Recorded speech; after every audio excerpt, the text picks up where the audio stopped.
na meron akong kailangan i-pick up na parcel pero nawala sa loob ko, no? At feeling ko plans to na order ko pero hindi ko maalala. And punta tayo ngayon dito, nandito tayo sa Pure Gold dito ko pinipick up yung aking mga parcel. So eto na, nakuha na natin yung ating box, no? At grabe, uwi muna tayo sa garden tapos tsaka ako papakita sa inyo. Pero beyond that day na-upload na siya, so napakatagal na, no? Kasi umpisa natin, ito munang sobrang basa, itong sobrang basa muna yung ating, oh my god.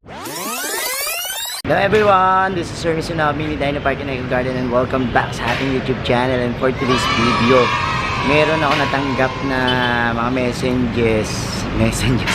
messages sa ating number. At nagsabi na meron akong kailangan i-pick up na parcel pero nawala sa loob ko, no? At feeling ko plans to na order ko pero hindi ko maalala. And ngayon punta tayo kasi almost 2 weeks na ata nagte-text, ini-ignore ko, no? And pupunta ako ngayon sa pick up points para kunin natin yung parcel natin. Samahan nyo ako ngayong araw na to, tapos tingnan natin kung ano nangyayari doon sa mga parcel na nakalimutan natin. And tutok lang po mga MDP.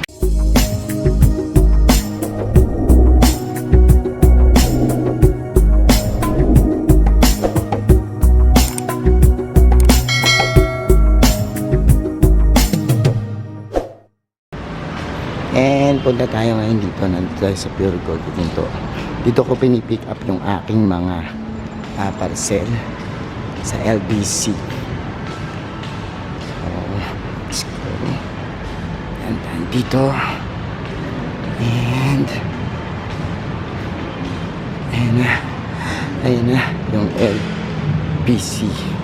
Wow, ang daming mga karton, no? So dito tayo sa LBC pupunta. So, ganun ba talaga kahapon? Eh, iniiwan nga daw siya nung nagsama sila. Opo. Tawa. So, eto na, nakuha na natin yung ating box, no? At grabe, uwi muna tayo sa garden tapos tsaka ako papakita sa inyo kung okay pa ba yung laman to kasi almost 2 weeks na tong plants dito sa box. Hindi ko alam kung ayos pa siya, no? So, tara. And this is the moment of truth. Ayan, at atin na nga bubuksan itong yan, ating parcel, no, na almost 2 weeks. I think November 27 to shinip. Pero beyond that day na-upload na siya. So napakatagal na, no? Kasi today is December 9. Medyo 2 linggo na halos, no? Mahigit pala yung talagang tinagal nito. So ngayon, simulan natin yung pag-unboxing. Actually, pag ako nag-unboxing, hindi ko bina-vlog dito sa ating YT channel, kundi sa mga reels ko, no? Pero this one, very important kasi nga ito lang yung nakalimutan ko, no? Actually, wala nang pagkakamali si seller. Nabigay niya naman sa akin yung mga control number, lahat ng details. Nawala lang talaga sa isip ko dahil sa sobrang kabisihan, ano. And yan, sobrang excited ako pero sobrang kinakabahan din kasi ano kaya talaga yung itsura, no, nitong ating halaman sa loob nitong ating box, no? Sana okay pa siya, no? And medyo kinakabahan ako. Oh my God.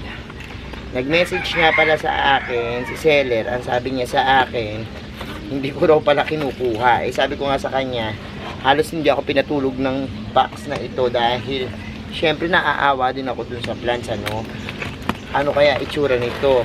And before kasi noon times na may bumabagyo, nadidelay din, and update ako ng update sa seller. Ito lang talagang box na to kasi nga I decided na ipa-stable muna yung mga plants ko bago ako kumuha ng mga halaman uli. And it so happen na nag-stop na muna ako ng pag-order, ano.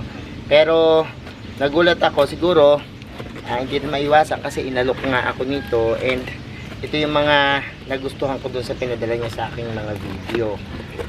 And ayan na siya. Naku, sana okay pa to, kundi makakasad ako. And tingnan natin kung ano yung gagawin natin, ano, kung sakasakali. So may ganyan. Wala, naku, ayan, mamasa-masa, sobrang basa. Oh, mamasa-masa siya. Hindi ko alam kung ano nangyari dito. Anyways, tingnan natin, ano. Umpisahan natin. Ito munang sobrang basa. Itong sobrang basa muna yung ating. Oh my God, meron ng bulok. Oh my God. Look. Yan na nangyari sa kanya. I don't know kung mahahabol ko pa to. Pero tingnan nyo. Look. Yee, nakakasad naman. Ano ba yun? Ano ba yun? Nasasad ako. Pero, syempre, life must go on. Ayan. As long as hindi affected yung roots, tayo. Ayun, meron pa naman. Sayang, oh, may babies pa naman, oh. Ayan. Lambot. Lamboch. O, yun lang naman yung nakita ko merong tagos. Tawag ko tagos eh, no? O, sige, umpisahan na natin. Actually, pangalawa na pala ito, no? Ayan, ito namang isa naman, sunod. Ayan natin. Ako, meron na rin. Meron na rin. Minsan kasi, nasa pag-uproot din, pag talagang na air dry ng maganda, yung matagal na matagal, eh may laban yung halaman, ano. Pero eto, tingnan nyo, tuyo siya kasi na air dry siya ng maganda, kaya lang problema nga, meron pa ring affected, no, ang bulok. My God.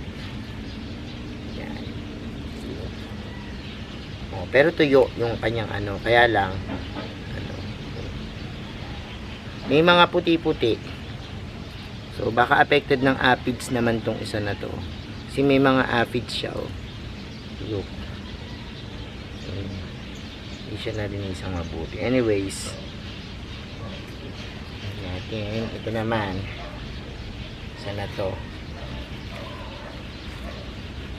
So, ay.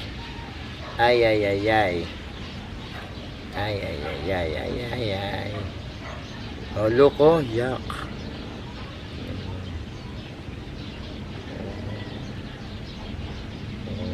May mga ano na, puti-puti na siya. I don't know kung dahil sa pagkaka late na pagkuha, no? Yung puti-puti na yun. Look, yung parang sa sakit ng halaman. And next natin, this one. Puro ano to eh. I think the Ocean Star. May mga kaliskis din. Ba't may mga kaliskis, ano?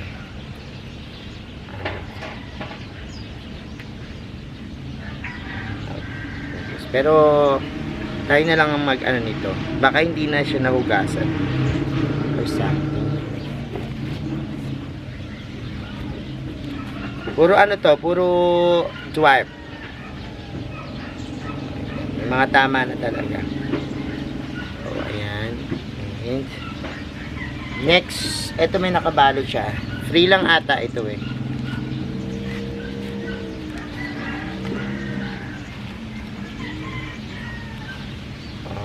Ay, sayang. Ang ganda pa naman. Look. May bulok na. Guys, tanggalin na natin yan. And itong isa. Ito yung ano.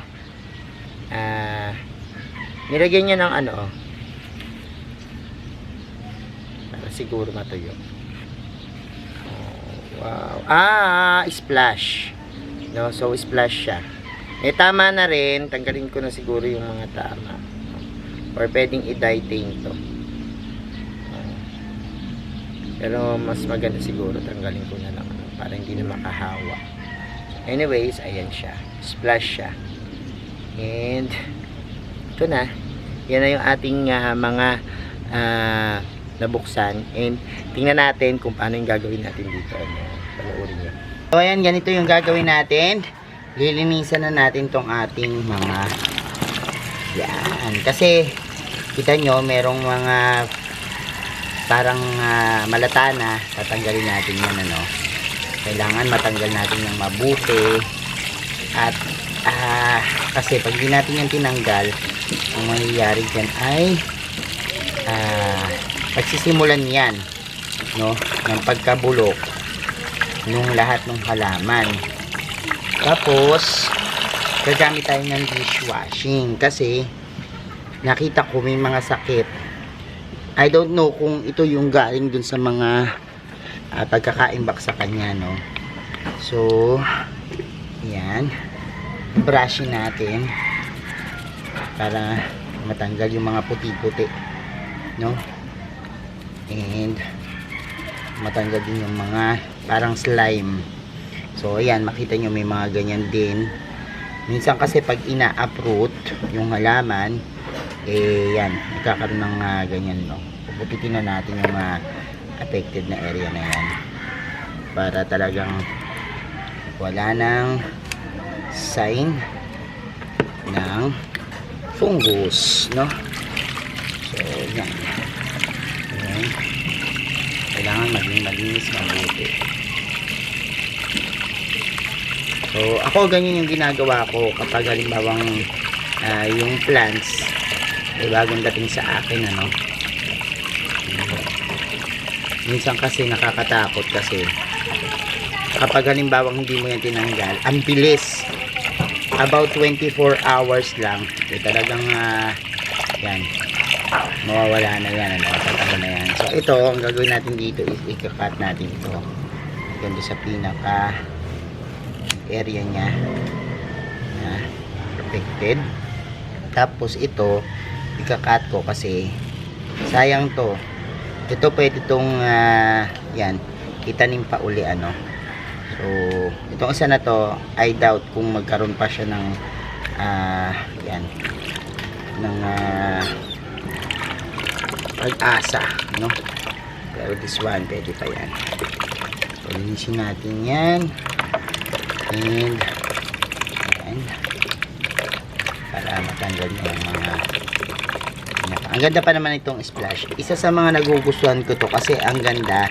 Minsan kapag bagong tubo yung mga dahon ng splash, puting-puti siya, no. And yun yung kinatutuwa ko dun sa ating mga splash.